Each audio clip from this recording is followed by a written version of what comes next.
Good morning. Welcome to the Medina County Board of Commissioners meeting for June 8th. We'll call the meeting to order. Please stand for the pledge.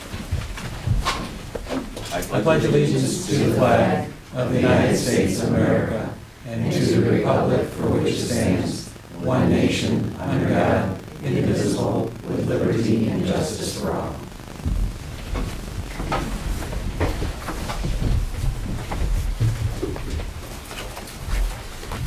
In our prayer for the morning, Heavenly Father, we beseech your divine guidance in this meeting.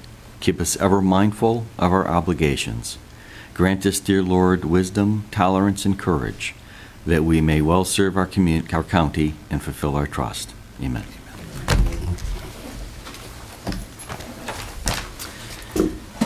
Steve, could I have a motion to approve the minutes? Sure. Move to approve the minutes of June 1st. Second. Get a motion and a second. Any questions or discussion? Roll call, please. Hambley? Yes. Sweattick? Yes. Hudson? Yes. And we'll move into our resolutions. First up, we have Andy Conrad, our county engineer, and standing in for Andy is Dan Becker. Good morning. Good morning, Dan. Let's see what we have today. We have 3 resolutions for your approval. The first one is the termination to close Spieth Road between Abbeville and Columbia Road. We're asking for an acceptance and award of the bid known as the 2021 Township Pavement Marking Project, and a resolution accepting the award for the 2021 Wilbur Road Improvement Project, and then our weekly permits. All right. Move to approve the 3 resolutions. Second. Got a motion and a second. Any discussion? Roll call, please. Hambley? Yes. Sweattick? Yes. Hudson? Yes. Thanks, Dan. Thank you. Have a good day. You beat me to it. Next up, we have Amy Lane Galvin, our Assistant County Administrator. Good morning, Amy. Good morning. I have 10 resolutions for your consideration this morning. The first one is amending the appropriation measure resolution. The second is amending the 2021 appropriations resolution by transferring appropriations. The third resolution is expenditure adjustments for various funds. Fourth resolution is authorizing the county auditor to transfer funds from various county department accounts to the Medina County Software Fund revenue line item. Fifth resolution is authorizing the county auditor to transfer funds from various county department accounts to the Medina County Print Shop revenue line item. Sixth resolution is authorizing the purchase of 5,800 gallons of regular unleaded gas for the engineering center. This is awarded to Cuyahoga Landmark at the price of $2.1938 per gallon of regular unleaded gas. Seventh resolution is creating the Adult Probation Technology Grant Fund and authorizing appropriations. The eighth resolution is acceptance of the American Rescue Plan local fiscal recovery funds, because we received those dollars last week, and designation of reporting responsibilities. Ninth resolution is allowing expenses of the county officials. The auditor has an annual conference scheduled in Chicago, Illinois, and one local for the prosecutor's office. And then the 10th resolution is approving claims for the week in the amount of $1,789,608.35. Move to approve the 10 resolutions. Second. Got a motion and a second. Any discussion? The one that jumps out at me is the gas bids. You know, we continue to see a decrease in the number of companies that are actually submitting bids for that. That's Correct. interesting to note. Well, in this time, we were also affected by the Memorial Day holiday and some backlogging on commitments in order to meet delivery dates. Interesting. Roll call, please. Hambley? Yes. Sweattick? Yes. Hudson? Yes. Thank you. Thank you, Amy. Thank you. Next up, we have Holly Murin, our Director of Human Resources. Good morning. Good morning, Holly. On our personal changes resolution today, we have 3 new hires, 1 at Job and Family Services and 2 in Sanitary, 8 rate increases, 3 at Job and Family Services, 3 in Sanitary, 1 in Building, and 1 in Maintenance, 1 lateral transfer at the county home, 3 leave of absence, 2 at Job and Family Services and 1 at Sanitary, 1 change in leave and maintenance, and 2 resignations, 1 in Sanitary and 1 in Transit. Move to approve. Second. Got a motion and a second. Any discussion? Roll call, please. Hambley? Yes. Sweattick? Yes. Hudson? Yes. Thank you. Thanks, Holly. Next, we have Scott Miller, our County Administrator. Good morning, Scott. Good morning. I have three resolutions for you today. The first resolution is authorizing leasing of vehicles. This is for the Maintenance Department and the Medina County Sanitary Engineer. The second resolution is authorizing the county administrator to approve change orders. This is up to $200,000 with notification to the board. And the final resolution is authorizing an agreement with Julie Sipka. This is for master plans examination services for the Medina County Building Department at a rate of $70 per hour. She does all of the commercial plan reviews for us. All right, move to approve the three resolutions. Second. Got a motion and a second. Any discussion? Roll call, please. Hambley? Yes. Sweattick? Yes. Hudson? Yes. Thank you. Thanks, Scott. Thank you. Next up, we have Debbie Kiley from JFS. Good morning. Good morning, Debbie. Just two resolutions for your consideration. The first is a cooperative services agreement between Medina County Child Support Enforcement Agency and the Medina County Sheriff's Department. And the next is an agreement with West Publishing Corporation and Medina County Child Support for location services. Move to approve the two resolutions. Second. Got a motion and a second. Any discussion? Roll call, please. Hambley? Yes. Sweattick? Yes. Hudson? Yes. Thanks, Debbie. Thank you. Thank you. And next, we have Shannon Ryan, our Transit Director. Good morning, Shannon. Morning. First time at the podium up here. I have one resolution for your consideration today. It's acceptance of funding from the FTA for American Rescue Plan Act of 21. This is additional operating expense funding that we're seeking for approval. Move to approve. Second. Got a motion and a second. Any discussion? Just one question. Is there a time frame within which this money has to be spent, or is this a pure grant? From speaking to the FTA, there is a time frame to use this one. The second assistance funding money may be pushed out a little farther in lieu of using this one first. From what I'm understanding from the language,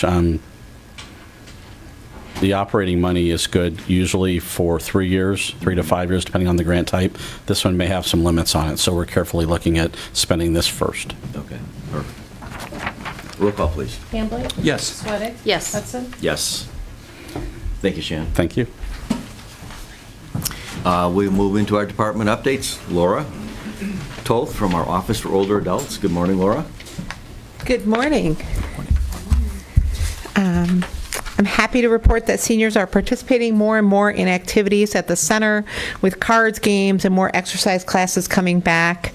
It's wonderful. We're complying with the current mask orders, just in that if no masks are required unless people are not vaccinated, so there's signs everywhere. There's still temperature check if they want to use it. There's no mandate to use that, of course you know that, and also a written symptom checker for people to look at. And we'll have those up for a while.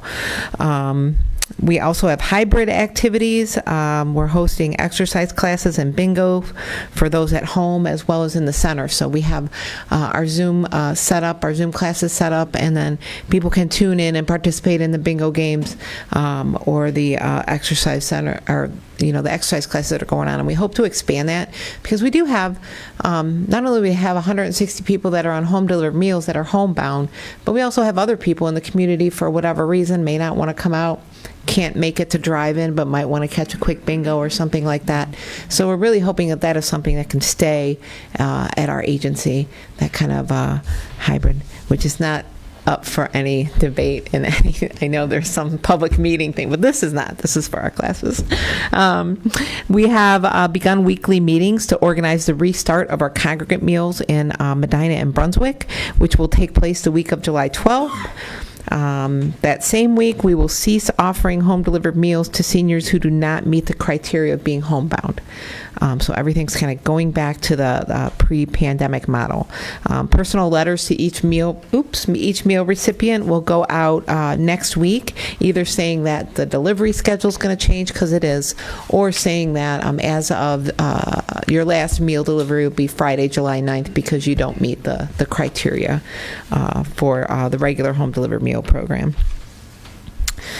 I did bring a chart for you to look at, and I've brought this before. I just kind of updated it because I think it's fun to look at. There's just one per person. And it is a chart of the meal delivery over the past 4 years. You can see the reddish-orange line is during the pandemic, where our meal delivery went up very significantly, and the blue line is the current year. And you can see last month our deliveries went down significantly, with a total of 4,695 in May, and in April it was 5,511. So we are going down. Last week, 12 people went off the program. So people are getting back into activities and coming off the program.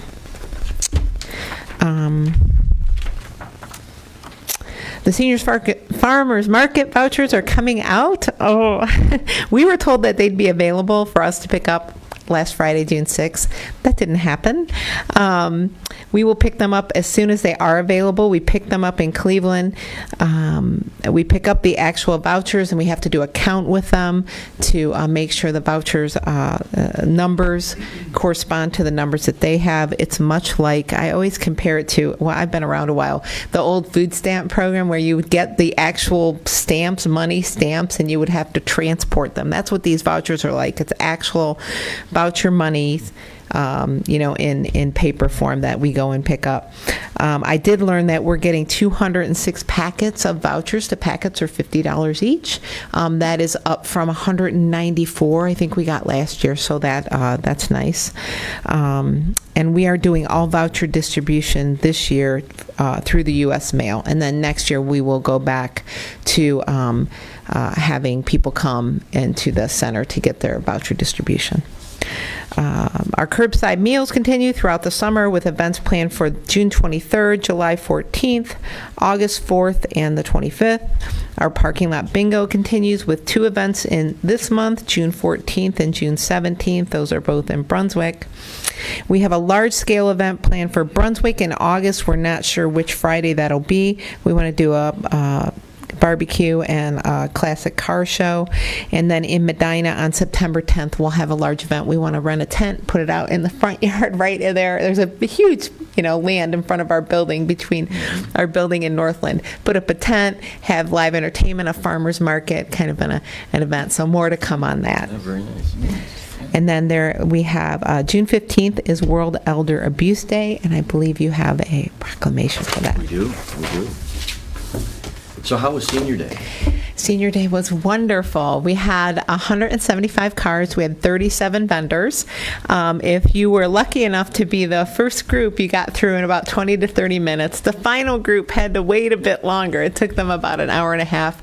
But for the most part, everybody was really patient. The weather it couldn't have been more cooperative, and your voice was ringing in my ear like it's going to rain. I was like, but it did not. It was a beautiful day. It was a nice day. It was a great event. Thank you.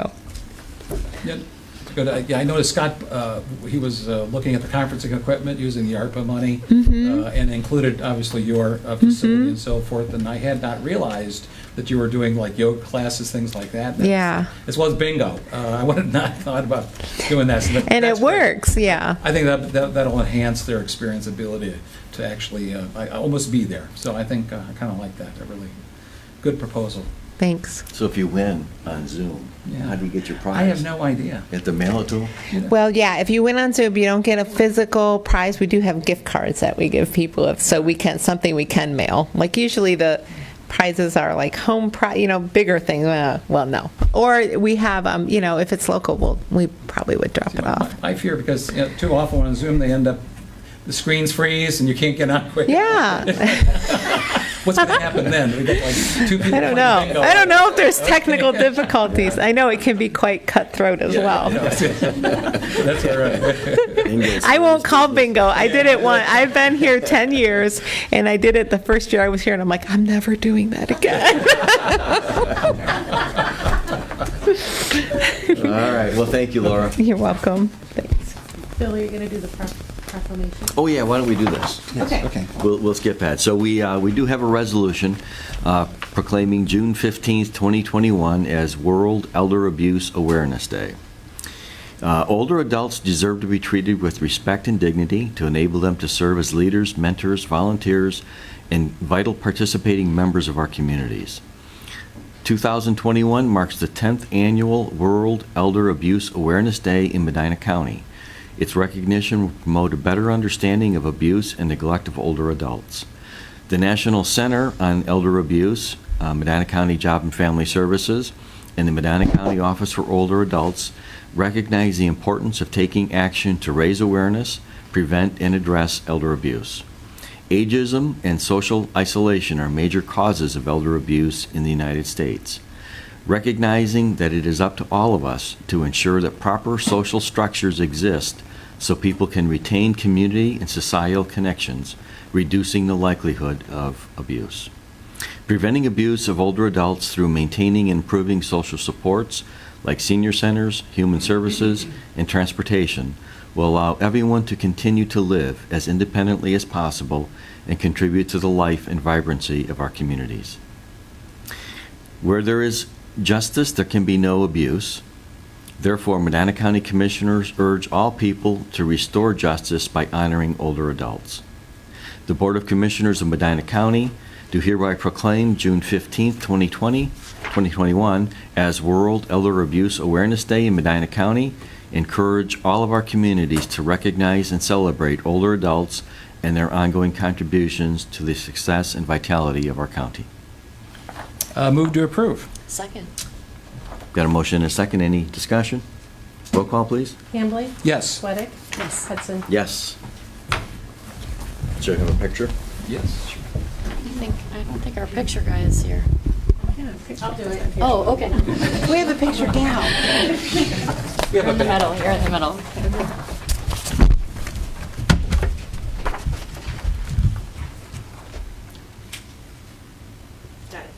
Thanks. Thank you, Laura. Thank you so much.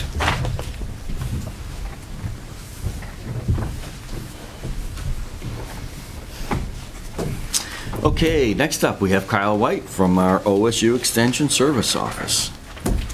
Good morning, Kyle. Good morning. It's been a while since we've seen you here. Yes, I think Laura's taller than I am, so I'm going to just lower that. Yeah, it's been a while, but we're starting to eke our way out, right? We're coming out. So, again, I want to thank you for your time today. I have some information to share and a question to ask you. So, first of all, I gave you some information. I'm going to start with the SNAP Ed handout. Just kind of let you know, we are ramping up. We are back. I don't know. Oh, there it is. There you got it. Okay. SNAP Ed is starting their classes again. They're going to be in Garfield School. They're going to be going to jog. They're going to be going back in and doing the My Plate series, teaching about healthy eating, their community nutrition program. They do not report to me. They are federally funded through a different grant funding source. So I'm not the expert on what they do, but I know they're back in the office and they're back on track and they're starting their classes again. So there's information on both sides here. If you have any questions on that, please ask me and I'll be happy to look. If I don't have the answer, I'll get it for you. And then I put together a little infographic. I'm quite proud of myself. I've not done this before, so I'm just sharing that. But these are some highlights from the beginning of this year. I do want you to know we are back in the office now. We are working, basically asking for people to come in and wear a mask if they will, or have an appointment, but they're not required to. So we have a sign out there that says masks are optional. It's on our front door. We're just trying to keep social distancing in the front of our office because we have a tight space there. I don't know if you recall walking in the front door, but it's kind of tight. So we're gonna work it out. I mean, we're getting people walking in, no appointments. So far, it's all going well. Right now, with 4-H, we're in the middle of planning for fair, and we are doing 3 camps this year. So I'm really proud of our new 4-H educator, hurrah for Sierra Baca. She joined us in February, and she's really done a great job. So we're going to have a Kelly's Island residential camp. It's going to be, the dates here, June 29th through July 2nd. So that's residential camp. They will be on the island, and we're following all of the university, state, local guidance for safety. Then we're going to have a day camp, and this is for kids over the age of 8. It's basically 8 through 13 for these two camps. And then what we do is we have older kids act as counselors. So we train the counselors to work with the little ones. So there's this whole leadership development progress going on here. So the day camp is going to be held in Spencer at a park, and it is July 6th through 8th. Now, we are ramping up, but there are, families that didn't want to do camps, and they, so we have seen some numbers not quite as high as has been in the past, but we didn't expect it to completely rebound, just due to everybody, like I said, slowly emerging, slowly finding out how's this going, dipping their toe in the water, you know how it goes. We've all gone through that. So we are seeing our registration is closed. We completely filled the Kelly's Island camp. From what our capacity was. We have joined with Lorain County because we couldn't reach the number of counselors we needed in one county. So we're basically doing our Kelly's Island camp and our day camp together with the Lorain County Extension Office, so we could get the critical mass of counselors to meet with the youth that we've got. So we're creative solutions. We're making it work. Also, for our little campers, our 5 to 8-year-olds, we are going to be doing the Cloverbud Camp as usual, and that will be June 16th through 18th. We've added a drop-off box on the outside of our office. Thank you to Steve Baskin. So we could get paperwork at any time of the day. They don't have to come and drop off paperwork when our office is open. And we are planning an alumni reunion. So we're going to be asking, first of all, be making the appeal here. Any 4-H alumni who are interested in participating, please reach out to the Ohio State Extension Office, and we may ask to put something in your newsletter. And then you can see some of the other things with Ag and Natural Resources. We are doing programming for seniors at Suprema Center. We're doing a lot of, container gardening, that type of thing. We're working with the Sustain Ed Community Garden here in the city of Medina.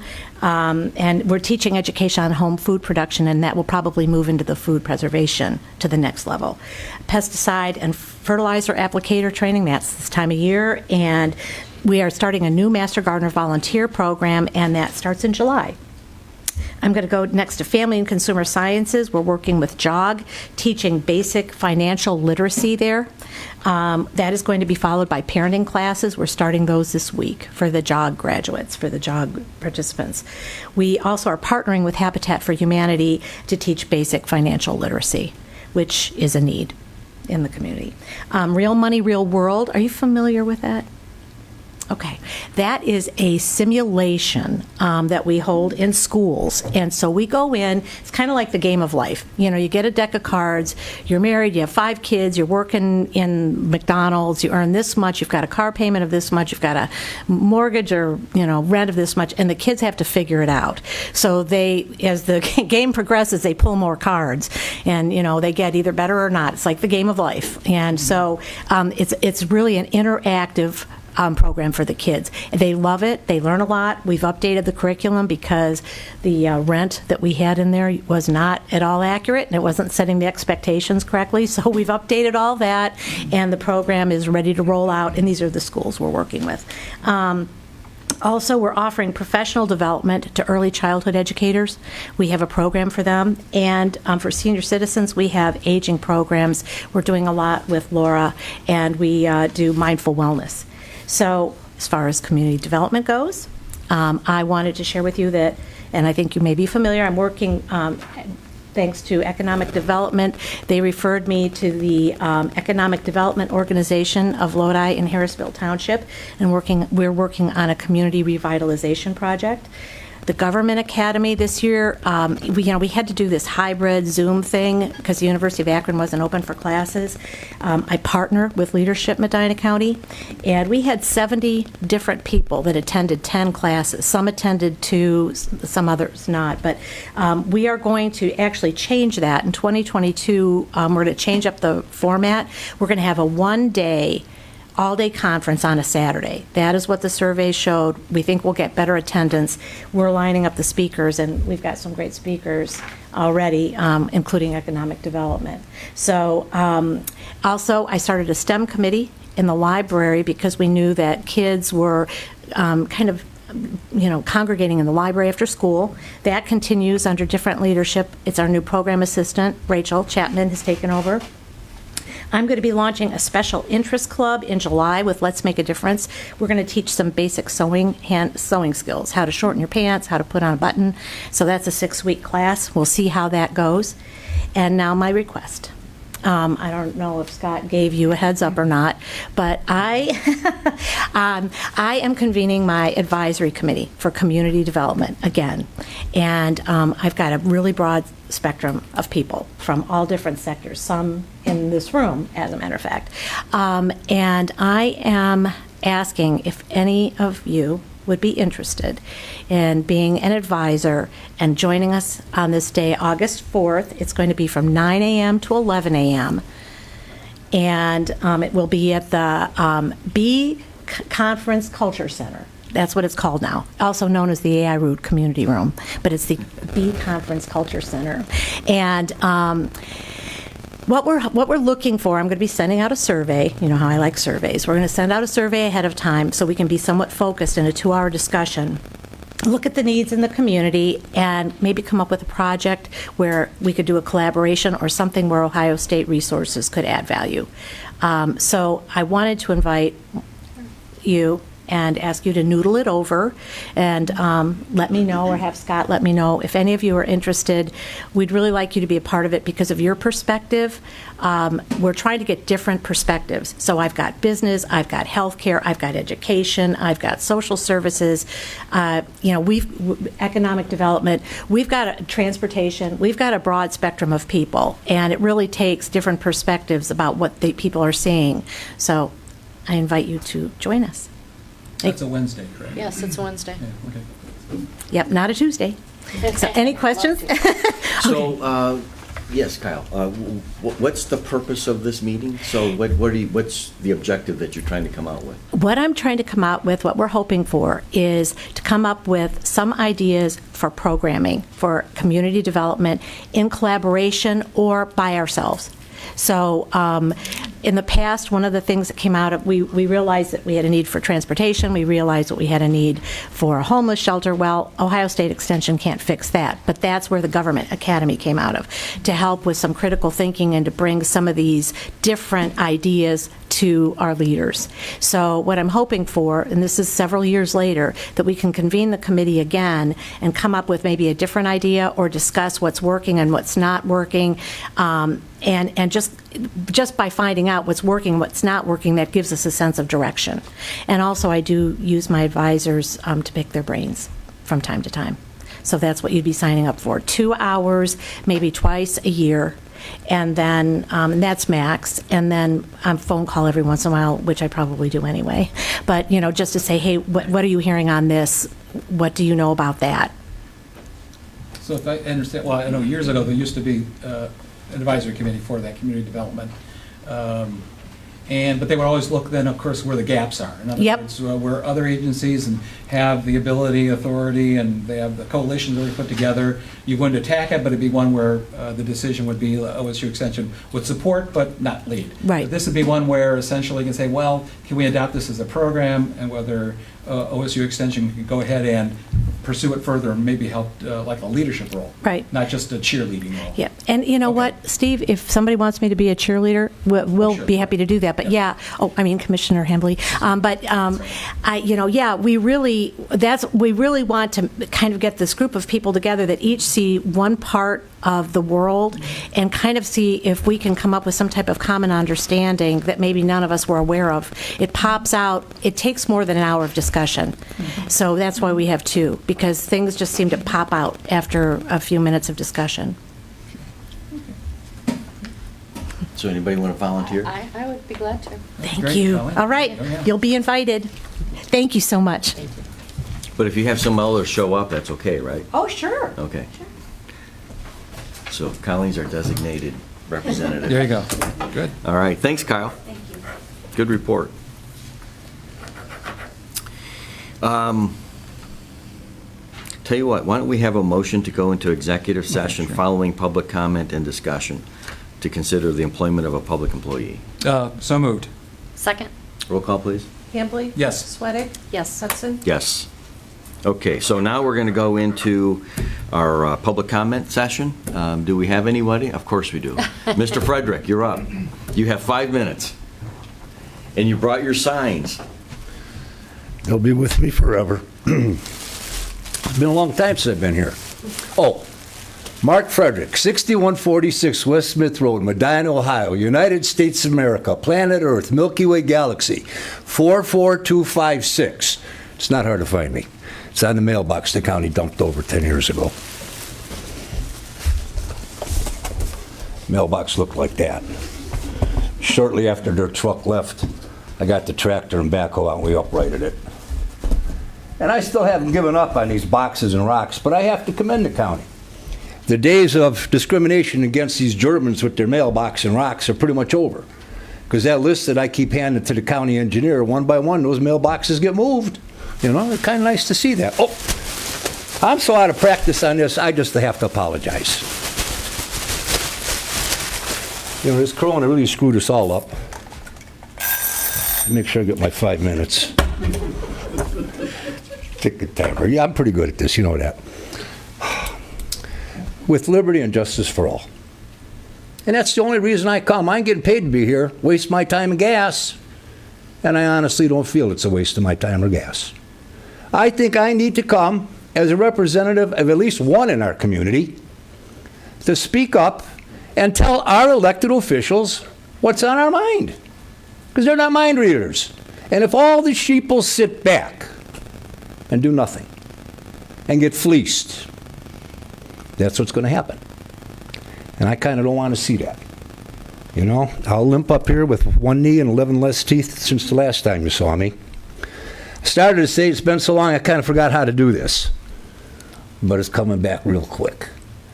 And I kind of enjoyed the joviality here. You saw Mirren up here, we're all laughing, having a good time, and I think that's great. We should have some levity in the hard parts in our life, and I hope I bring that to you. I've been called kind of an entertainer for you guys. Again, I ain't getting paid for it, but I'm having fun anyhow. And I'm going to tell you what, I'm sure with some weekly practice, I could probably get back to this pretty well. That's almost a veiled threat. I suppose I should just get to the main point. I'm here today to review. And the big review is that we're not going away. We, the sheeple, remember. And until I'm dead, I hope, and I'm sure, and I was laughing earlier today, half the people pray that I was senile, and the other half just pray I was dead. And it's not looking too good for either of those. Probably not. You know, getting older, aches and pains. But the review. And another reason I'm here is because I want to review that you can't do and undo some things. Once you poke the bear, he wakes up. For 25 years, I was hibernating, quiet, didn't bother nobody. But our county engineers with a rock had to poke the bear. And that starts a feud. And once you get a good feud going, it probably never ends. And that's kind of the way I'd like to see it continue. I'm kind of done with the county engineer, other than closing Route 3 over here. And my street, West Smith Road, has been closed for about 26 days. And the flip side of that is you want nice roads, then you got to pay for it in the meantime. Some, you know, detours and monkeying around, but at least they're taking care of the roads. I have to give them that. Another review here is the courthouse vote.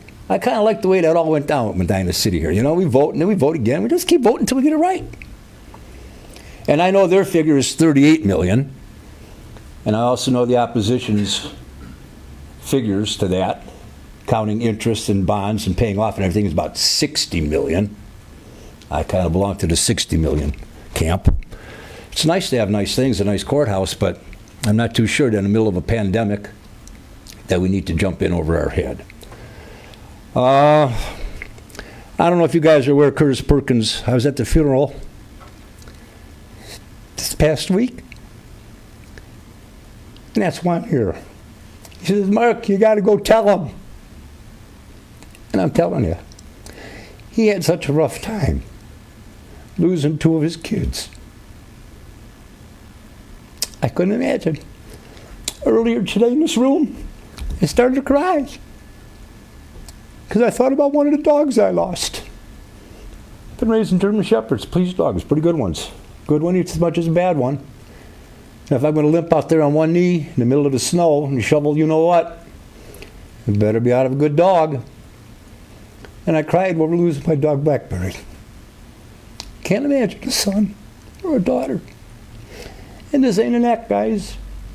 A lot of times I come up here and I put a pretty good act, and you know it. But as an old teacher, you have to have heart. Yes, shot myself in the foot. Can I take another minute or two?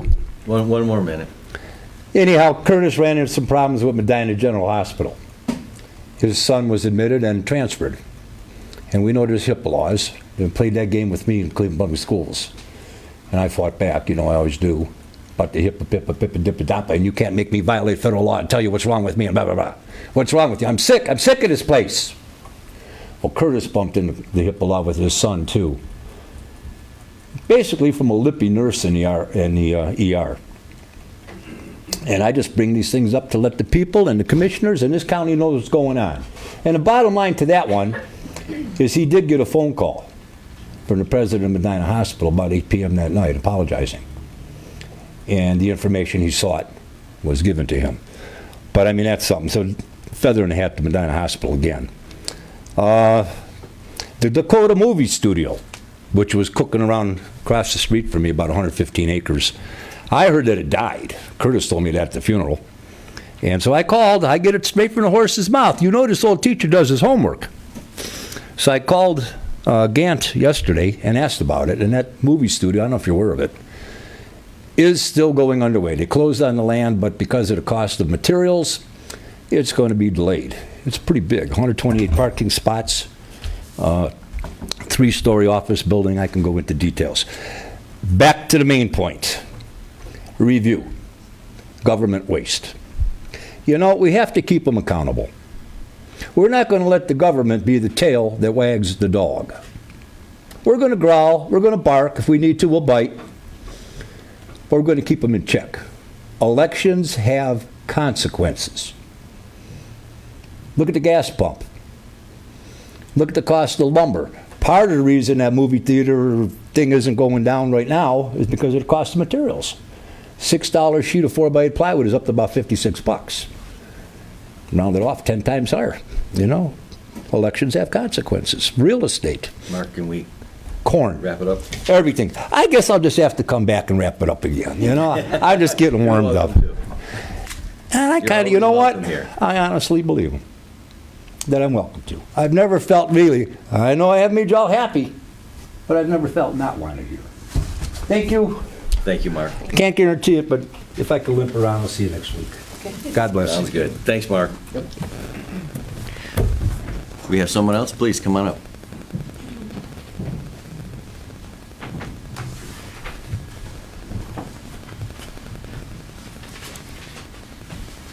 Good morning, Commissioners. Please state your name and Yes. address for the record. Sandra Billick, 3414 Hamlin Road, Medina, Ohio, Medina Township. And I do have a copy of my speech with some attached documents, if you could just pass them down. Thank you. One for the clerk. Good morning, Commissioners. I'd like to talk a bit about the Planning Commission meeting June 2nd that Commissioner Hambley was in attendance for. I began my public comment at the Planning Commission referencing the 3 agendas that evening, but I'd like to add an additional one, because apparently there was a 4th agenda that evening, and that was one by County Commissioner Steve Hambley, which that prompted me to write a letter to the editor, to the Post, and to the Gazette, to which Mr. Hambley replied with a lengthy letter to the Post. I'd like to address some of your comments, Mr. Hambley, in that letter to the editor. Before I do that, I'd like to remind everyone that a Planning Commission's recommendation to the township is just that, a recommendation. The township does not have to follow the recommendation of the Planning Commission. Let's turn now to some of the comments Commissioner Hambley made in his letter to the Post. First, the title. Planning Commission had to balance property rights and public wishes. I find the "had to" verbiage interesting. The property owner bought the property decades ago, bought it as it is currently zoned, and has been holding on to a pipe dream all these years that the zoning would be changed. So who has more rights, the citizens of Medina Township or one single property owner? You referenced 2 cases in your dissertation to the Commission, and I'm just curious, are you a lawyer, Commissioner Hambley? I don't think you are. I'm not either, but seems to me that the majority of the cases I've heard about, at the end of the day, the zoning and comprehensive plan are upheld. One thing I did hone in on from the Planning Commission meeting and your letter to the editor is you constantly want to lump our limited business zoning in with our general business zoning, and you just simply call them commercial. I'd like to educate our commissioners a bit then, and I've provided to you the differences between limited business zoning and general business zoning as it pertains to Medina Township. As you can see, there's quite a bit of difference between the two, which is exactly why the citizens of Medina Township are fighting this, as we appropriately and lawfully have the right to do so.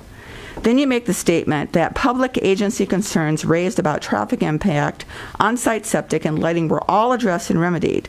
Well, that's not how I recall the meeting. The perk test hasn't been done, the traffic impact study hasn't been done, and concerns over lighting were not adequately addressed, in my opinion.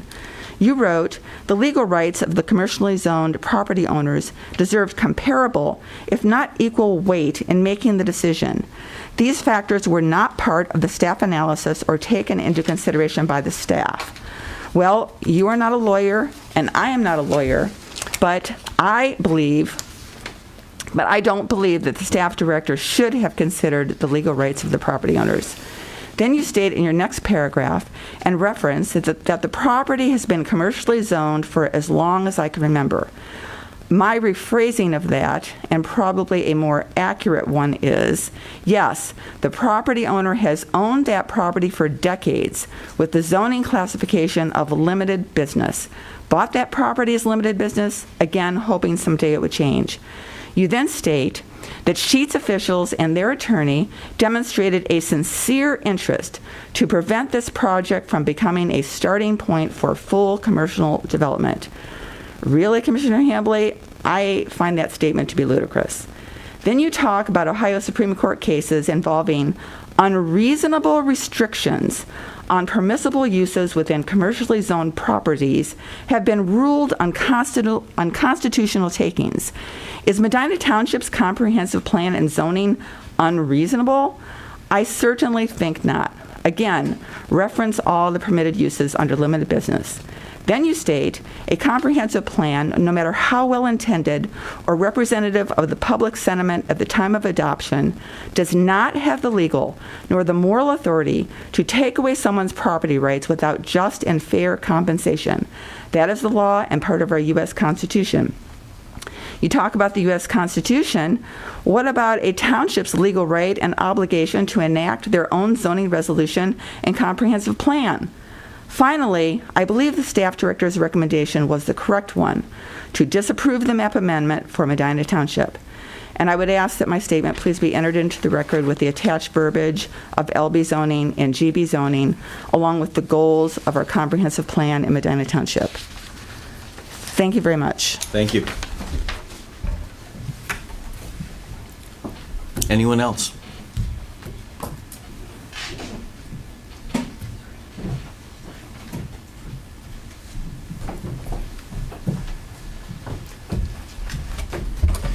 Good morning. Name and address, please. Good morning. Aaron Wirtz, 3233 Hamlin Road, Medina Township. Just have a couple questions to ask and kind of just bring to the commissioners today, specifically in regard to the American Recovery Plan Act and the funds. I've reviewed the county's budget for this 2021, and as of April, it's anticipated to have a $10.8 million surplus for all of the current expenses for the county. After reviewing as well the requests from county agencies that you posted on your website, draft requests for funding for organizations in the county, there is a $63.8 million total of requests. With the extra $10 million and $35, you actually have a double your budget for this year. But I going through this laundry list, looks like I was in the military. I was a director of staff. I ran a deputies council, much like the county commissioners, where I reviewed and approved budgetary requests.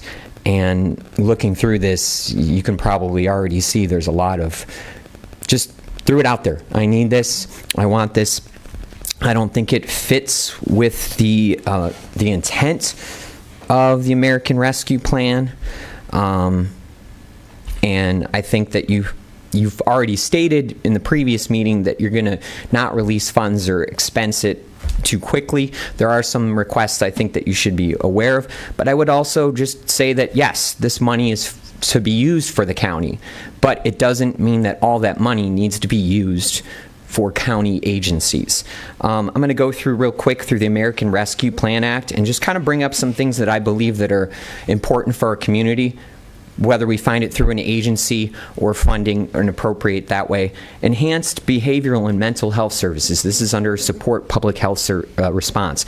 I believe that during this pandemic, we've created a necessary burden and just problems for people that they may need additional behavioral and mental health services, whether that's through the Medina County Health Department or other organization. I think that money could be spent to help people who are struggling. I know that at least from the age groups of 10 to 15, they're reporting 3.5 times more suicides, and suicide is the number one risk factor, number one cause of death for that age group as well, not COVID. We need to address negative economic impacts. I believe as a small business owner, we've been impacted by this. But I believe that job training could be important as well. Yes, we have people who are there are people on unemployment and don't want to go to work, but I do believe that we should have the ability to create a job workforce. And one of the things I do think that would be helpful is education and food education loans and education for farmers. One of the things that makes Medina County great still is this vacant land, or the land that we can use for agriculture and food independence. You've seen recently with hacks onto a chicken farm where they can hack a system. Having local food independency and having local food available for Medina County residents would be an important infrastructure investment, and I think this funds would be, I think that's something we should look into as well. Obviously, replace public sector revenue loss. As evident of your budget, there's a $10 million surplus. So I do think that we should, while considering each department maybe having a revenue loss, I would go on a case-by-case basis. I don't think that much of this money should actually go to the county departments. Premium pay for essential workers. Who defines essential workers? Essential workers was abused during this pandemic, where some people were given the right to say that they're essential and non-essential. This violates Amendment 14 of the U.S. Constitution. I think that should be looked at with great scrutiny. Water, sewer, and broadband infrastructure. We do have quite a bit of that in this budget, but does $34.75 million to the Medina County Sanitary Engineer make sense? Do we need all those infrastructure projects? Do we need $14 million or $12 million to the county jail? Is there other means of separating and keeping inmates apart? Is there a way to do a house arrest? Is there other avenues than investing in a $12 million infrastructure project, which is going to cost the county another $500,000 annually for upkeep and maintenance? So I just want you to once again address these issues, not just looking at it from the county lens, but from a citizen, a resident of Medina County, just being able to look outside the box. I was in the military, I was in the government, and sometimes we look at just the sphere that we have to control. Think of how big and how beneficial this money can be. I'm saying let's drag it out. The timeline on this, we have to expense funds before December 24th of 2024. We have to complete construction projects by December 31st of 2026. So mindful of that, let's come up with the best plan. And that's what you're here to do, we trust you to come up with the best plan for our community, for our county. And I just wanted to bring these comments up, put questions in your mind, hopefully that you make the best decision possible for our county. And thanks for your time. Thank you. I think I'd just say all good questions. Thank you very much. I think many of the questions you brought and concerns have been on our minds, and as well as our staff. And as you point out, with the multi-agencies as well as non-governmental agencies that are involved in the issues. So, like I said, all good questions. But thank you. Thank you. Anyone else? Okay. There's someone else. No, Oh, Mr. I'm Miller. sorry. I didn't see you coming up. Make your way for Aaron. Good morning. I'm Jim Billick of 3414 Hamlin Road in beautiful Medina Township. First off, I'd just like to say rest in peace, Lodi's Joanne Slorgy, who was a longtime presenter at this event. It's my first time meeting you, Commissioners Swedick and Hudson. Thank you all in advance for your time. First question, I don't know, are either one of you residents of Medina Township? No, I live in Hinkley. Sir, this is your opportunity to make comments. Right. So if Okay. just If not, then like Commissioner Hamley, perhaps you aren't aware of the long-standing expressed interests of the Medina Township residents on multiple topics. I'm not sure if either of you have an opinion of whether zoning should be changed dramatically to accommodate sheets at the historically open space at Route 3 and I-71 across from Holy Martyrs.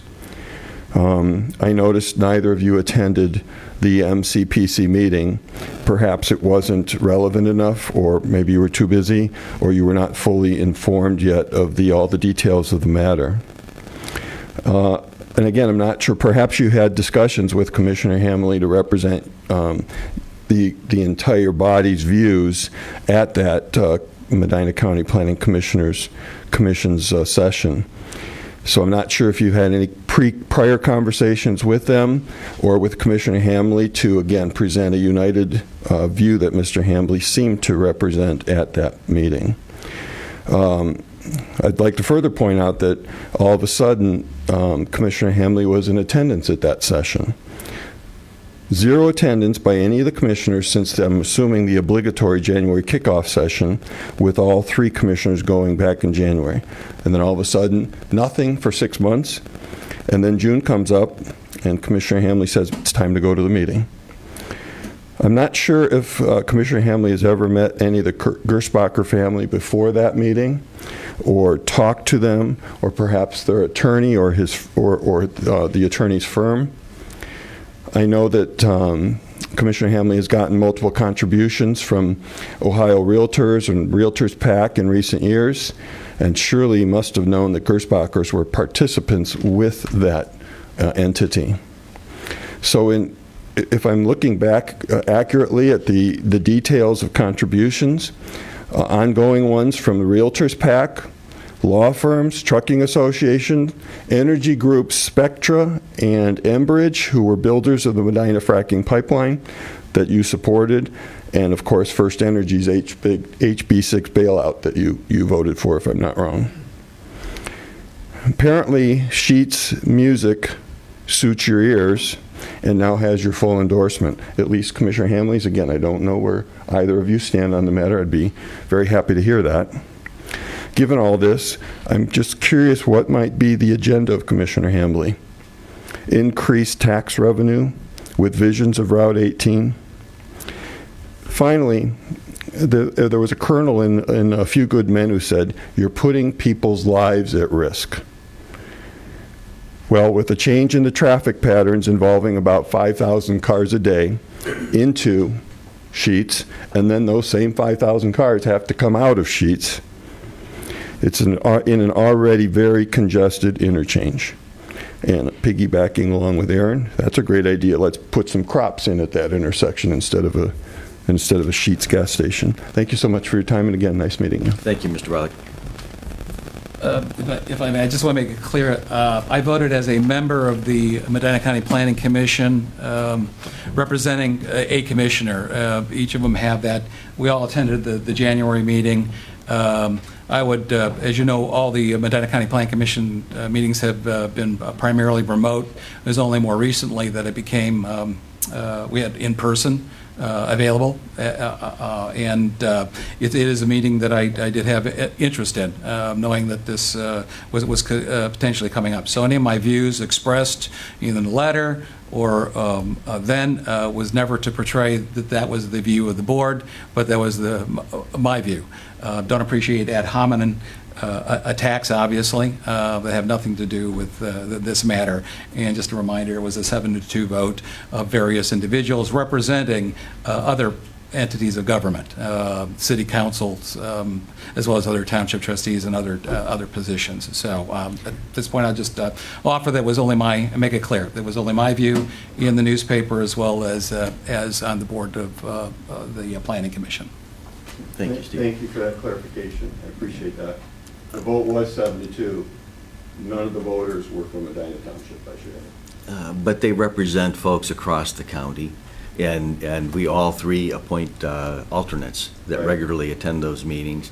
Right. I don't know specifically how any of them voted. I've not gone back and looked at it, but I would agree with Commissioner Hambley that you have to balance the interests of private property owners and the community. I mean, that's required under the law. And it is something that whether the community does or not, if they choose to file suit, the judge is going to do it. So it is a requirement that the interests be balanced and that you look at the reasonable uses of the property. And if there aren't reasonable uses of the property, it can be an inverse condemnation. So, I mean, that's just the facts. But at any rate, anyone else like to address the board? Hearing none, we will close our... I think Amy had some for discussion session. Oh, I was going to close public comment. Oh, got it. Okay. Sorry. And now we'll go into our discussion session. Amy, do you have something for discussion? From here, or do you prefer? I think you better come up there so we can get it on the... I thought you were going into executive. Thank you. So we had discussed, I think, previously, but just very basically, a request that's been made by the contractor that's going to be working on the State Route 18 project to potentially lease some property owned by the county commissioners. It's on the southwest corner of Foot Road and State Route 18. So they've proposed some language. We've had, thankfully, the sanitary engineering department was able to double check that against some prior approved easements to make sure there were no conflicts and so forth. So what we have is a request by that contractor for the duration of that ODOT widening project to place a fence in the back grassy area of that property owned by the commissioners for an agreed upon lease amount. We've provided the land use agreement to ODOT. They have not responded with any objections. They said those arrangements are usually left to the contractor and the entity that is looking to arrange a lease agreement. And we are checking with Corsa to see if we need any additional coverage for that from insurance purposes. But if everything clears, I'd like to understand if I may present that to you for approval next week. Amy, has you run it by the prosecutor's office? The prosecutor's office is also reviewing. So provided I, don't get any amendments through that as well, From my I would perspective, suggest. as long as the prosecutor's office has looked at it, it says we can't actually do the lease, and there's a hold harmless and indemnity agreement, and we're named as additional insureds on the contractor's policy, I'm good with it. Okay. Me too. Yep. Me too. Absolutely. Thank you very much. Thank you. Thanks, Amy. Scott, you have any? So I have a couple things. The first thing is let's talk about the ARP scoring sheets. since that was a topic for public discussion. So I gave you a memo last week giving you 3 types of sheets. One sheet had basically 2 of the sheets had weights. So you would either assign a weight or a weight would be standardized. And that gives you a pretty big or pretty large number. So with the number of applications that we have, it should differentiate between, you shouldn't have a lot of repeats as far as the scores go. The third type is just scoring 1 through 5, which gives you a very small number. I think there's 6, there's 7, so it gives you, 35 maximum points versus, into the hundreds. So I know that I've talked to several of you and you have some differing opinions. So if we could discuss this and if you could determine which type of sheet you would want, we can go ahead and finalize that sheet, and then we can start entering in the projects into those sheets and get those to you so that you can start scoring those after July. I think July 9th. Yeah. That's when the final guidance comes out, right? Yeah, but it gives us some time to start getting those sheets ready and getting them prepped to give to you. I don't know if we've gotten any additional applications, but it's possible we'll get some additional applications between now and July 9th. So I know I've had some conversation, but forwarded them to you. I don't know whether they've contacted you yet. So I think there's that ongoing, knowing we still have that July kind of cutoff. So okay, good. Okay. So my conversation with Scott, I indicated I prefer the standard scoring sheet with the weights.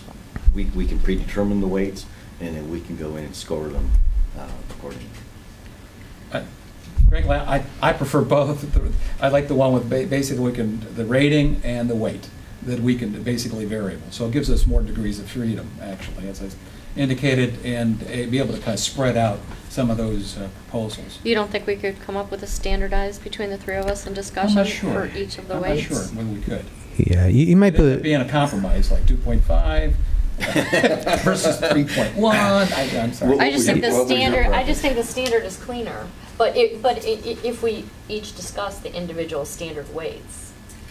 Yeah, we could. Well, that's But part of the discussion. if we were going to sit down and amongst the 3 of us on each individual project, differentiate the various weightings.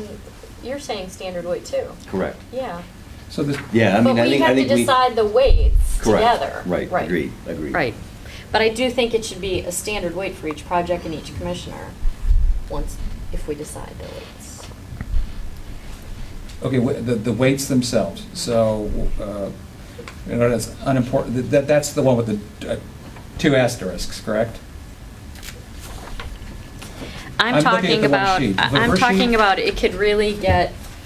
Well, yeah. It will. If we are each deciding our own individual weight on each what- project, I think that could get. I'm going back, Natural Resources Assistant Council, when I was the chairman and involved for many years, we had to do some various ranking systems, and I saw a greater flexibility because you had people coming from different perspectives, coming in, putting different weights on the importance of things for various reasons. And we are a board of 3, and we also have staff input, and we might be convinced, like, well, this aspect is a little bit more important. Multi-agency cooperation is maybe more important in this than for others, and so but it's not all standard across the board. Not all of our projects involve multi-agencies. If we're the sole provider of service, you're not going to get a lot of multi-agency cooperation. But with others, it actually depends on multiple agencies cooperating. So that's why I'm saying it's kind of hard to come up with a score and saying, yeah, that's the most important, that has this ranking because it has multiple agencies. Like I said, for some of our functions, we really don't because we're the sole provider. But others, we're partnering with other people to provide that service. Yeah, but I'm saying that we would discuss, just like you're saying, and set a number for each. I understand. One. So just for clarification, that's okay. No, just for clarification. So the standard weight, it provides consistency between scores, but does not allow individuals to identify areas of greater or lesser importance to them. The individually weighted allows each individual to identify those areas which are significant to them, greater or lesser importance, but reduces the consistency between scores. But with the standard weight, you would have, let's say that permanency of improvement. Let's say that each of you agree that's going to be a 3. So that's a 3 on every single score sheet that you have. Okay? If it's a weight that is a non-standard, individually weighted, Commissioner Hambley, you may think that's a 5. So you weight that as a 5, so that's a 5 on every single score sheet that you have. Commissioner Hudson, you might think that's only a 3.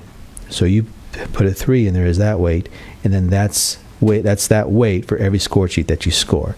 So it gives you each the ability to determine, of the 7, which ones are most important to you, which ones are least important to you. You may not care if there are continuing operating costs, so you may weight that as a 1 or a 2, whereas Commissioner Swedick may think, that's important, so I'm going to weight that as a 4. So that's how the scores work. So once you set a standard weight, that weight it's that weight for every score sheet. If you do it individually, once you weight those attributes, it's that for you, it's that weight for everything that you score. So I just want to clarify.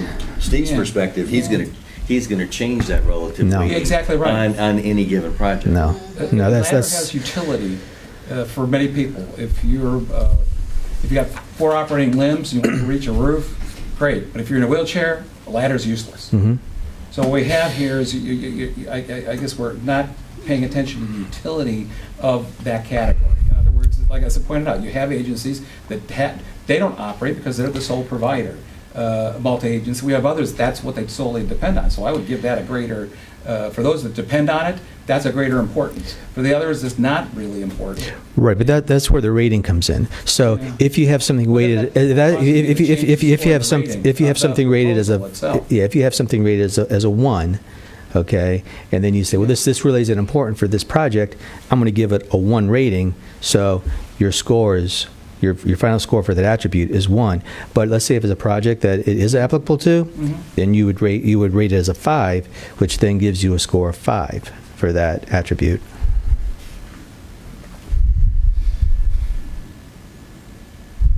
So we're talking about the first sheet?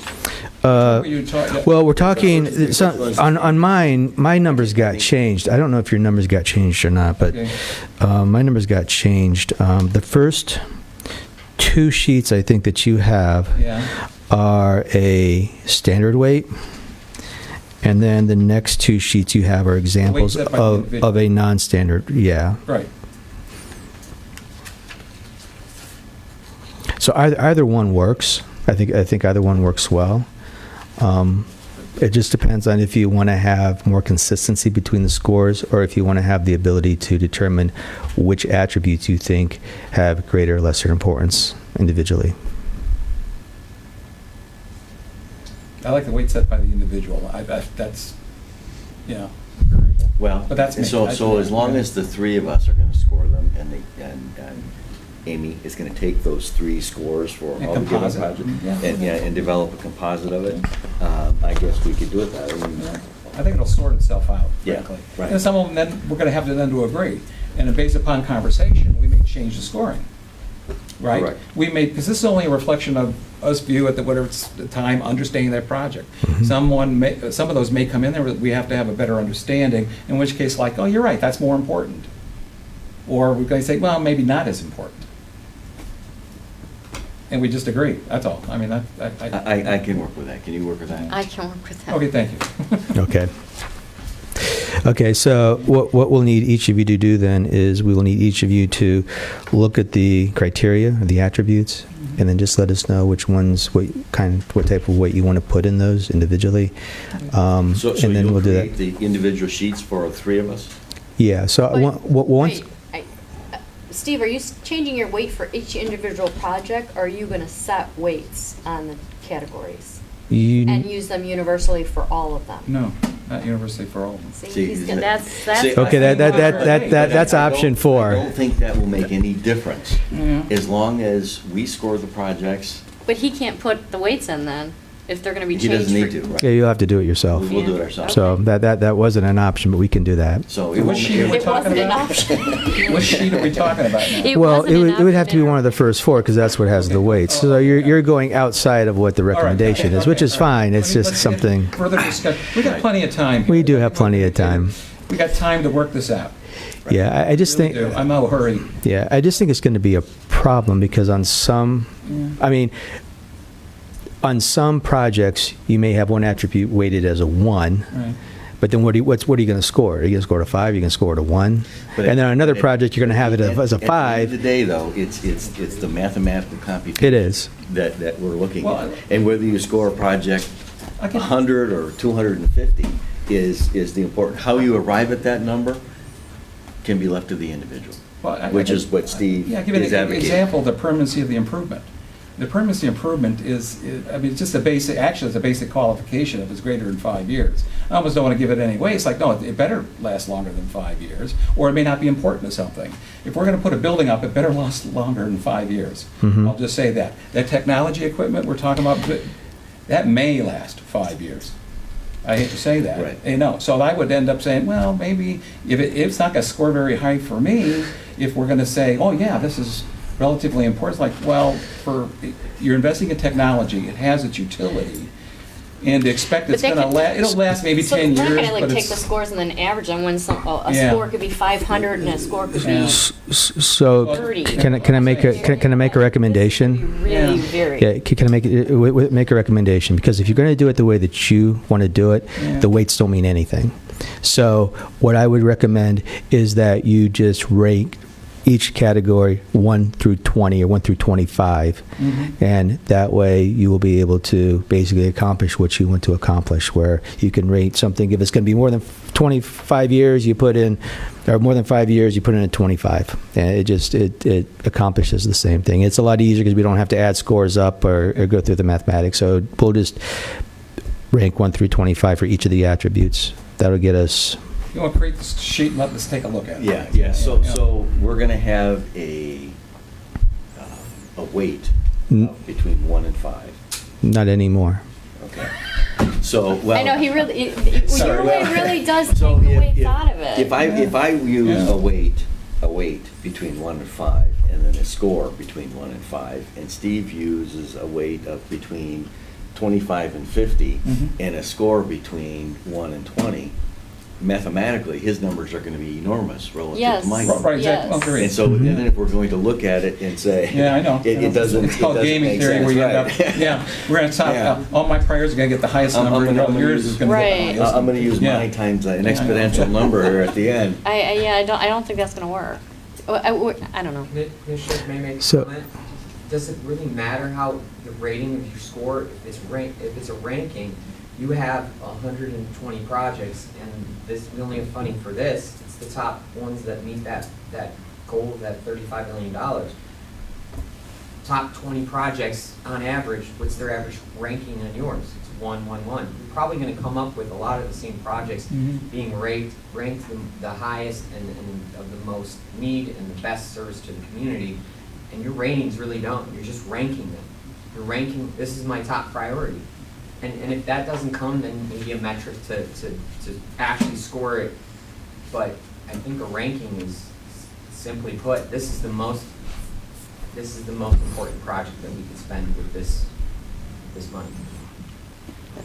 Well, Yeah, we have to have some way of arriving at what we True all metric, agree but the if you 3 have is. different, So, similar, you could rank, but right. Yeah, it's a great idea. The only problem with that is when you have one commissioner that thinks this project's number 1 and this project, and the other commissioner thinks that this is number 40 on the list. So I would recommend, rather than, if you're not going to use a standard weight, or you're not going to use a standard weight for each project that you assign, I would just recommend that you just rank it from 1 to 25, get rid of the weights, and just do it that way. That way you still have a fairly large number to encompass all of the projects, and there shouldn't be many repeats. And it gives you the ability to adjust based on, type of project, and gives you more freedom. So if I understand, we're going to do away with, your proposal is do away with the weights entirely. Yes. And you just have simply a number of 1 A to simple ranking. 25 Okay. of each of those 7 factors on each project. 1 through I'd rather do 25. that than have Okay, so everything weighted 25 is different. the total number of projects for rank. Okay, No, so no, whatever- 25 is the total score, is the maximum score for each attribute. Right. So basically, you're going with the unweighted option, but we're just increasing the number of points per attribute. That Let's way, take a look. that way we Let's can take a have a look. bigger spread in Yes. Yeah. to differentiate the project. Right. Yes, right. that makes Yeah, more we're sense different. than Okay, ranking. take- Clarify, you're take a going look by at the that. 5 categories here and rating the 1 to 25? No. The categories I have, there's actually 7 of them. There's permanency of improvement, county department versus other department or agency, availability of other funding sources, multi-agency benefit or collaboration, continuing operating costs, impact to communities served, and number of residents benefiting or breadth of impact to county. But each commissioner will make sure that, or you will make We, sure that we the criteria to be submitted. correct, at the top of the scorecard, there's a, does it meet the criteria, yes or no, and that'll be checked, yes or no. Thanks for clarifying that. Yeah, if it doesn't meet the criteria, it's not even going to get scored. Yeah. It's not even part of the equation. Right, and there's still some other provision, there's still some questions reminding the distribution of this because of the township issue. But we know we have a proposal on the distribution, that still needs to be resolved as well. And that won't be, one Well, we'll be ranking. but- That's one we'll be deciding, we're either going to fund them in a certain way or we're not. Right, they, of and course, have to Amy's comply. looking Right. into, like, that whole mathematical equation may be Right, changed sure, because yeah. Amy's looking into whether the villages are individually getting their own Right, funding. and it has to do with minor civil. Right, so they may be yeah. pulled out of that sheet. Right, and that's why, I guess, so that one's separate from this. That's what I'm saying, is we've got some things in there we know we've separated out that are not going to be part of this. So I guess we'll have, ultimately, when everything closes, this is what the definitive list is that we're looking at. So, okay, Correct. all right.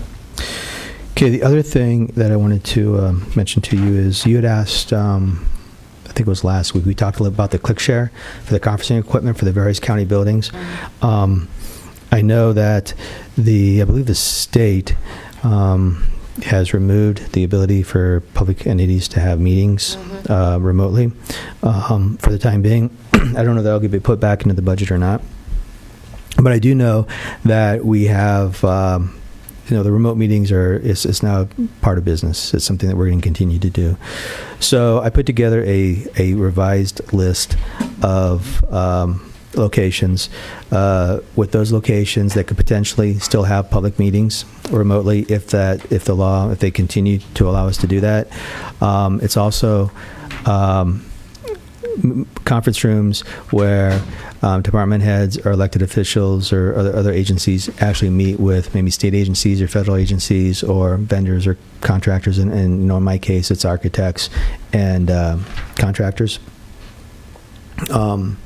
So I put that list together. So if that list, if you could just mark those that you agree with and give it back to me, and then those that maybe if someone agrees with this location, someone doesn't agree with that location, I can come back next week and we can discuss it and you can make a decision whether or not to put the ClickShare equipment in that conference room. If all three of you agree on locations, there's no reason to discuss it. Right. Yeah, I would make one point though, Scott. I'm not sure that it is, from my perspective, necessarily hinges solely on the fact of whether you can have participation by a public official in a meeting as to whether it's available to the public to view. Mm-hmm. I think that if we could allow all of our boards that are public boards to have the ability of the public to view that online, I think that's a benefit. Yeah, that's a good point. And I know we do have, I think have data boards public, the TID, Port Authority meetings. There's a lot of meetings out there that We have, Veteran Services, Board of Revisions, there's all kinds of meetings, public meetings that take place that just having the ability for the public to view it, I think is a significant benefit. Yeah. Even if the board members themselves have to be physically present. Mm-hmm. Yeah, I agree. So if you could just let me know, and then we'll in a couple weeks. Again, we're in no hurry to spend the money, so we have time. And the third thing that I would just want to mention is, I don't know if you noticed, but the bushes have been taken out on the south side of the courthouse. So they're going to start construction of the ramp tomorrow. And they should have the ramp completed by the 18th of June. So currently, and so starting the following week, we're going to have the security equipment moved. I think that weekend is we're going to try and schedule it. So the front entrance will then be the access to the courthouse, and the rear entrance will be locked. With that happening, I'd like to notify the law library that we will no longer allow 24-hour access to the courthouse. Currently, they have 24-hour access, but they're limited to the lower section. I think the elevator is shut off, and I think the staircases are locked, so they can't go to the second and third floors. If they go on the first floor in that front door, they'll have access to the entire courthouse, and I don't think we don't want that. So if it's okay with you, I'll go ahead and send something off to Ian, letting him know that 24-hour access to the law library will cease as of June 18th. Yep, sure. Okay. All right, that's all I had. All right, thanks, Scott. Thank you. Jeremy? Morning. Good morning. Just a couple things I wanted to bring you up to speed on. Next week, hoping to bring a Fetchco change order over on State Road. There was a 4,500-foot stretch of road between Ridgewood and Hatch on State Road that was planned to be directionally drilled, and they ran into Leighton Rock and were unable to directionally drill. So the change order is to basically deduct the directional drill pay items and then put that money in towards a open cut price. The open cut price is more. We're looking in the neighborhood of $1.1 million in that range for the additional cost there. So it was a big one, but this is the first step, and then we'll do another change order 3 in the next month or so, where we'll get the other additional quantities for the water. So we're having to open cut on the east side for the sanitary force main, and then we'll have to also open cut the west side for the water main installation. So, but it looks like they are on plan to hit installation of the sanitary force main by July 1st still, so that's good news. Good. Any idea why we didn't realize that we're going to have to do open cut in that section?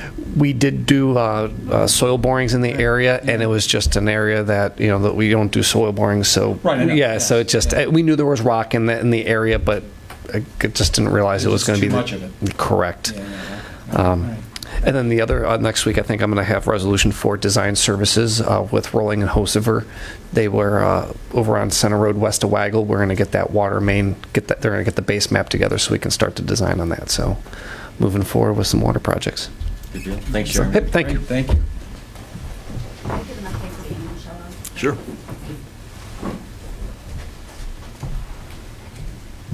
I apologize. I could have said this when I was up here the first time. Dell was here last week and gave an update on animal shelter operations. And during discussion at that meeting, he had represented that they were going to be back open to the general public for normal business hours. And after some further discussion and some uptick in activity, I'm supporting Dell in keeping that closed for appointment only, because we were able to satisfy those requests. There's a sign on the door. As long as we're not out on a run, addressing a complaint, we've been able to handle any public that has come up to the door to come in and get their licenses and so forth for the dogs. But it just allows him to continue operations with an uptick in the dog activity. They're down one person, correct? They're down one person, and they're up in dog occupancy. Okay. So it's both pieces that that I'd ask for his support in keeping that closed, doing the best that he can, but continue the by appointment only for a short period of time. Okay. Okay, I'm good. Thank you. Thanks. Steve, do you have any? Yeah, actually, a couple things. I'd asked for discussion on a letter of support for House Bill 294, which is the Ohio Election Security and Modernization Act. I sent the analysis to you all. LSC, it provides analysis of it. And then, of course, the link to the bill, which is like 180 pages. But it's a fairly comprehensive review and update to the election laws over the last 2 years, Secretary of State Rose has obviously gone through the COVID and so forth, and a lot of issues that were resolved last year by the legislature, but there's a lot that wasn't. Directives by the Secretary of State, that Secretary of State and also the Bipartisan Elections Officials Association, representing boards of elections throughout the Ohio that are bipartisan, making recommendations for changes to deal with the administration of some of these. Directives are directives. They last for as long as the director, as long as the Secretary of State's there. These are requests for permanent changes in law, and that's why for codification. So there's a number of things. So it's a long list of things. There's a number of also key aspects to this that couldn't be resolved last year. And of course, as you know, our Representative Sharon Ray is one of the joint sponsors, along with Majority Leader Bill Seitz, on these updates. I gave a checklist of some of the major components, guaranteeing that the hours of voting for gubernatorial and presidential elections does not change, even though no longer would have a Monday opening. The background on that is that was a judicial settlement on a lawsuit. The legislature had never created that as an opening. A lawsuit pending way back when regarding access these early voting hours in the morning was by virtue a court settlement. But the elections officials have continuously concerns about that, because not only once they finish up taking all those early votes, they have less than 24 hours to have the poll books ready for the next morning. So what it means is literally they're working for Medina County, we can handle it. But you have Cuyahoga County and some of these huge counties. That is a monumental effort, trying to get everything ready the next morning and not having that day to do it. You only have a part of a day, so you've got literally overnight, and in terms of staffing and administrative, so they've asked for years to change that. So the idea is you're just pushing back a day, and yes, you're going to end the early voting in going in person to the Board of Elections on Sunday, but it then gives the staff and administration, and like I said, it has bipartisan support by the board's elections officials to change that. And so it's not reducing the number of hours that you can vote early in person at the Board of Elections. It just says, yeah, we're just going to push it back and give them the time to be able to make sure that they've got all the poll books and everything up to date, so whenever you go on election day, they can vote. And there's the other ones involving Saturday and Sunday early hours and drop box as well. The only other provision in here mentioned is regarding an issue involving absentee ballots that are received in the mail, where the ballot it's a 2-envelope system, that it's not in the one envelope. They actually create the ID envelope where they're signing, and I won't say seniors, but I'll say individuals basically are confused. As long as they get both in one envelope, they think that that's fine.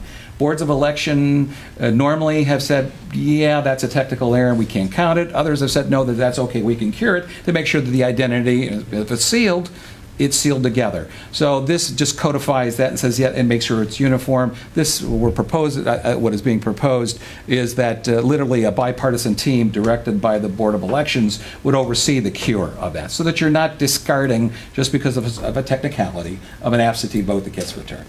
So that's what the letter basically does. They're having hearings this next several weeks with at least the proponents are hoping to get it out before the adjournment in July 1, at least from the House side. So would we have time to send this to our Board of Elections?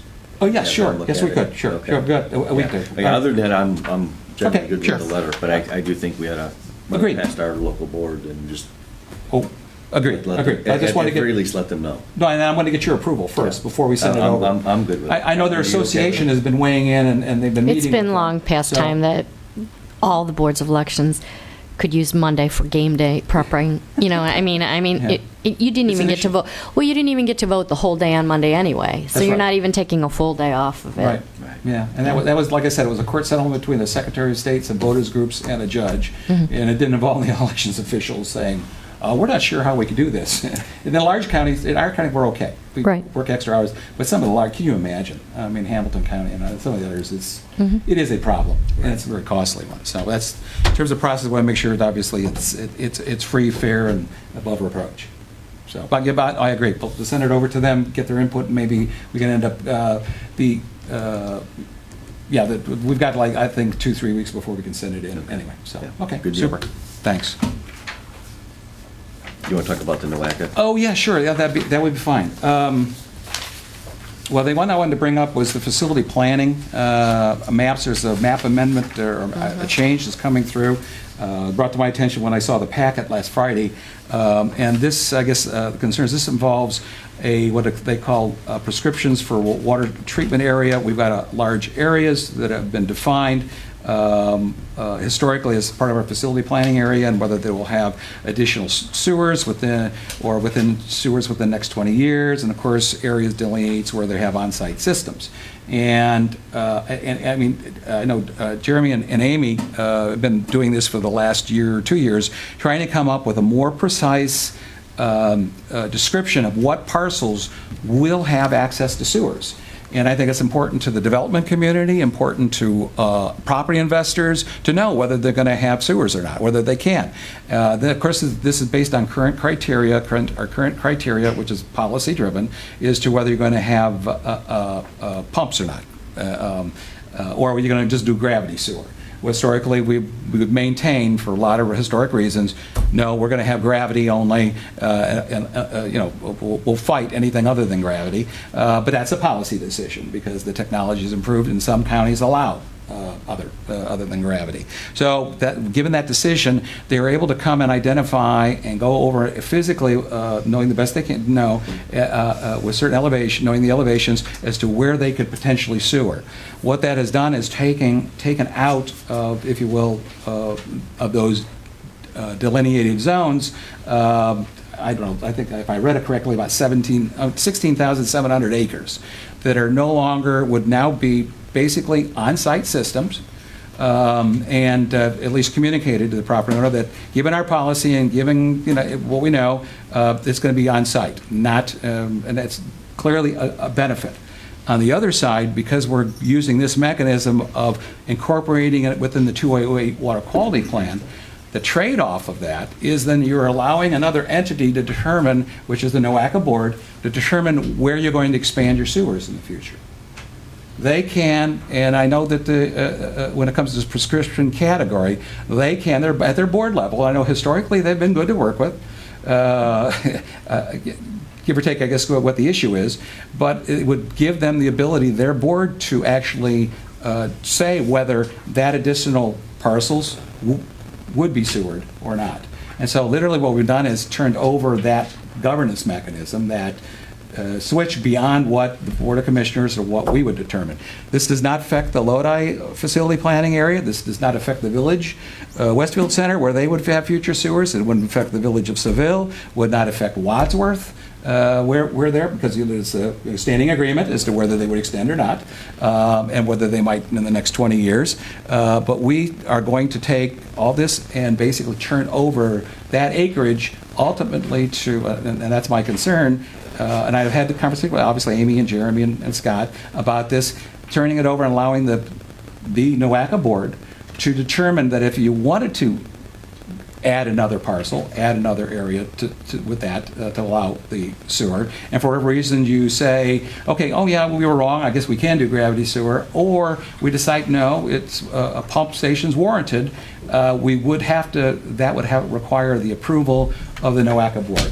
So I'm raising that as a concern. I don't think we ought to be turning over that decision-making to them for ourselves or a future Board of Commissioners. I know the benefits are that we can clearly, with this, we could then say, look, you're going to have to get NOACA approval if you're a developer and you bought this and you decided that you planned on sewering it, you didn't check with us. But frankly, I think that's just the cost of freedom, of us being able to make the decisions ourselves.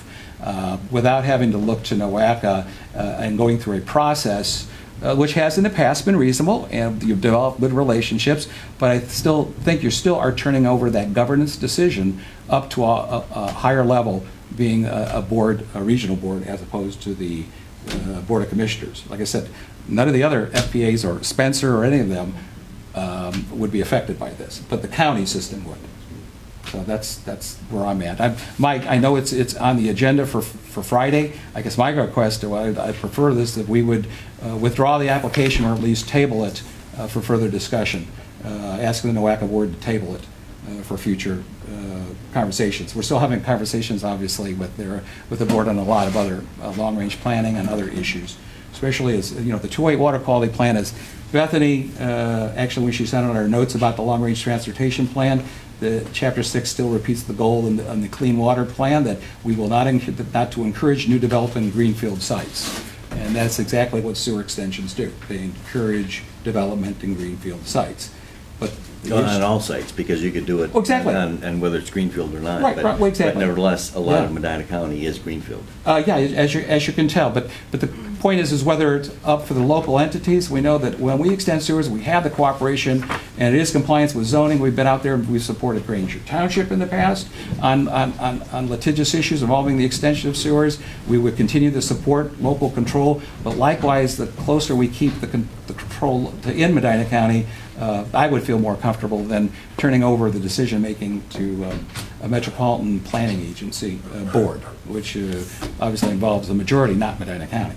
Right. Yeah, that's Yeah, my I would say request. historically, Amy or Jeremy, correct me if I'm wrong, that there hasn't been any significant issues with getting FPA amendments. I mean, I know just in my short time on the board, they seem to be relatively freely given, with the only exception being our adjustment with Wadsworth. I understand. That took some time to get worked out, but we did. So I am not, I guess, as adverse to it. I think the general proclivity is amongst the state and EPA is they would prefer to have areas sewered rather than on-site systems. Well, that is, obviously, that is the policy preference. I absolutely agree that where you can, for water quality purposes, you have public sewers instead of on-site. Right. For a lot of historic as well as those issues, but we know that there's a consequence to that. An increased density, either business intensity or residential use, we know automatically put in sewers. Right. It bumps up the number. But I think because of that issue, because it does encourage growth, we know from a policy end, the NOACA board increasingly references greenfield development, increasingly is against it. And even in the discussions where I've heard just in the last couple months, and heard, you've had representatives from the city of Cleveland reference about their concerns of changes of some of the FPA boundaries in Lorraine County, that its influence on sprawl, its influence on growth. So that's where my concern is yeah, as much as you can get, I think the issue is clearly not with their staff, with the technical staff. Our issue could potentially be the board members, which are political, not technical. Right. And so that's my issue, my question, and that's like I said, my concern, especially when we have a current dispute over some assurances that the policies of, well, especially when it comes to this, home rule, are very important. Right. Sure. Clarification.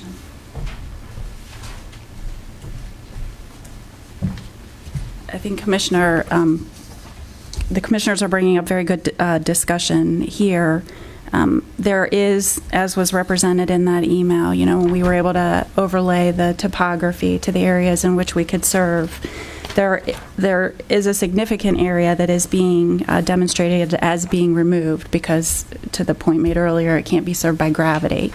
But this prescription amendment also has some areas that are being converted from green to pink, and some that are being memorialized as being sewered for projects that are in the works. So given the opportunity, every 5 years or so, NOACA asks us to go through this update process. Not only are we suggesting, or did we start down this path, to remove areas that couldn't be sewered. If you compare the current prescription map to the one that's proposed, you'll see there's additional pink areas proposed for areas currently green, which would allow those to be sewered, and we are also memorializing those that are in the works to be sewered, because absent this prescription change, EPA will not approve those improvement plans to allow those developments to move forward. Right. So Amy, on the difference between the current prescriptions and the proposed prescriptions, those areas cannot be served by gravity? Is that? Correct. The ones that have been put into green from the red or pink or whatever color it is. Yeah. Correct. And part of that part of the reasoning, behind this conversation that started at the end of, 2019 is that developers sometimes will make a decision to purchase a property, or they've got a certain investment that they expect to realize, and then come to then later question the availability of public utilities, and they can't be served. So it was meant to be transparent in allowing folks who are considering multiple available properties in the county to perhaps make a choice for one that would be more readily served than one that would pose additional challenges. And the proposed prescription area does that, right? Correct. Steve mentioned a policy about avoiding lift stations or force mains. So is that a standing policy? I'm not It is. So familiar with that. it's Okay. it's a long-standing policy in the rules and regulations of the Sanitary Engineering Department, and actually, some counties have demonstrated, interest in that policy, because what might happen, and we've seen happen here locally, is that a developer will suggest that they need to build a neighborhood pump station in order to develop a certain area with some challenging topography, and that the homeowners association will maintain that pump station. And that works fine as long as that homeowners association is in business. If anything ever happens financially to put that homeowners association in default, those pump stations will traditionally then be turned over to the public utility for operation and maintenance. So we've assumed A big liability. responsibility for something that we, had no intention of assuming responsibility Early in the for. 50s, and Brunswick was replete with some of the other areas. And that was one of the issues with Ken Holtz, when he basically was taken over and helped form the system, said that was it was a problem, because we had all these other community systems that had to then be closed down, and then a county system created to serve those. Because of that very problem, that's why I guess one of the reasons for the pumps, for the gravity sewer only. The other was, I think during the 90s, the last big spurt of growth in terms of trying to control the growth, that was the one way of defending the ability to have, I'll just say, a more intelligent, smart growth, rather than, if you would allow pump stations everywhere, you could have just blown up Medina County entirely. It was at least a growth management tool. And Would you agree? I would agree. And I'll be honest, it doesn't preclude development, because they still do have the opportunity for an on-site system. And we've had, I guess, in recent years, several folks get creative in terms of what we call fringe areas. So it's areas that are just, over the hill, so to speak, from an existing gravity sewer that just makes them, where they are unable to get in by gravity, but they'll do a low-pressure force main system and have home house grinders. So again, it's not a county maintenance responsibility. The homeowners recognize in the purchasing and developing of that property that they're buying into a system they'll maintain as a homeowner, but they do become customers of the Sanitary Engineering Department and customers of the county. And I know we're getting some development areas by going this prescription route, as you point out, that currently would require a planning area map amendment, correct? Correct. And so, and that's why I realized that, well, I guess to use the word gravity, but the gravity of this is, we're saying, yes, you can have jurisdiction over these 16,700 acres, but now we're getting some additional ones that are not under the current plan. So it ends up being, it's not a total loss, but that's the cost of expanding those. And I hate to look at it in political terms, but that's exactly what's going on. But I agree too that it does make it more clear for developers and landowners as to where they're potentially going to have sewers or not. And I agree that's a benefit. My main issue remains is, in the end, if we want to ever go beyond that, we better be darn sure that we want to allow a regional entity to determine whether we can expand sewers.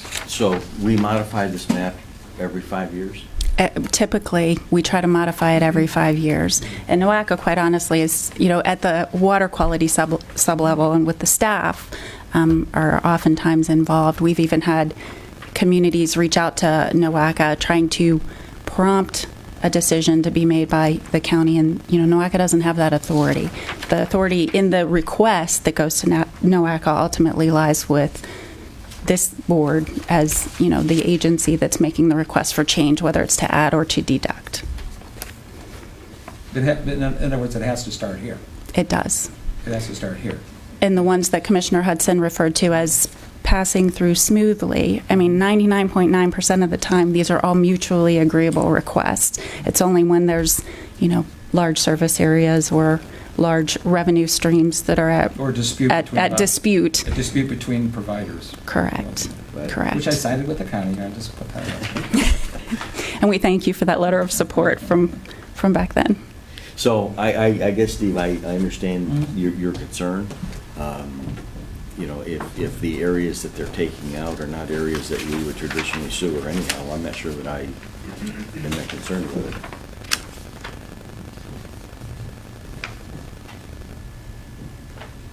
So I don't, because I'd be happy to vote no, and I can talk to it seems Well, I like- think I asked them to table for further discussion, I guess. But Okay. Yeah.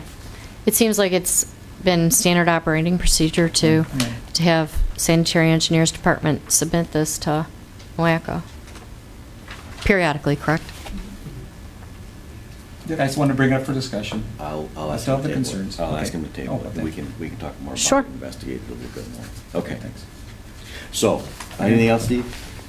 And you saw Bethany Dentler's comments about the final long-range transportation plan? I have not.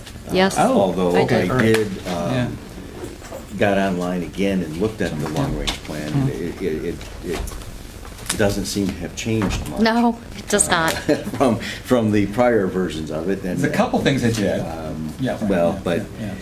there's still, as you mentioned, provisions in there about greenfield development. Yeah. There are provisions in there about the relative degree of transit services and how that benefits certain areas and not others. So there are still some concerns that I have with it. So my question is, we have our board meeting on Friday morning. Mhm.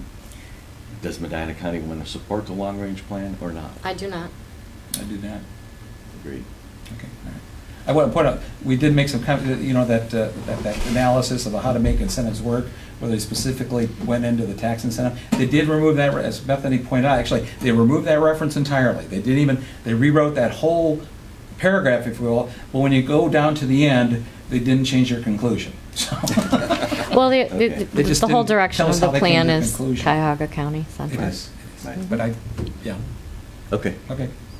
so that's all I have. So what They still about have you? a rail That's line. good. We just had I- Amy already took care of I still want to point out, they still have a rail line going down Route 42, all the way to But Medina. that's a, I know. Dream project, that's a hypothetical, yeah. I'm sorry.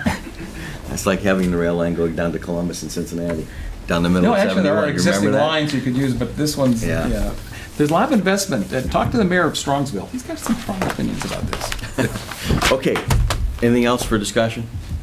All right, we are going to go into executive session. So we will retire and then come back and adjourn the meeting officially. That was a long one. Not over yet.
All right, it's 11:50. We are out of executive session and back into general session.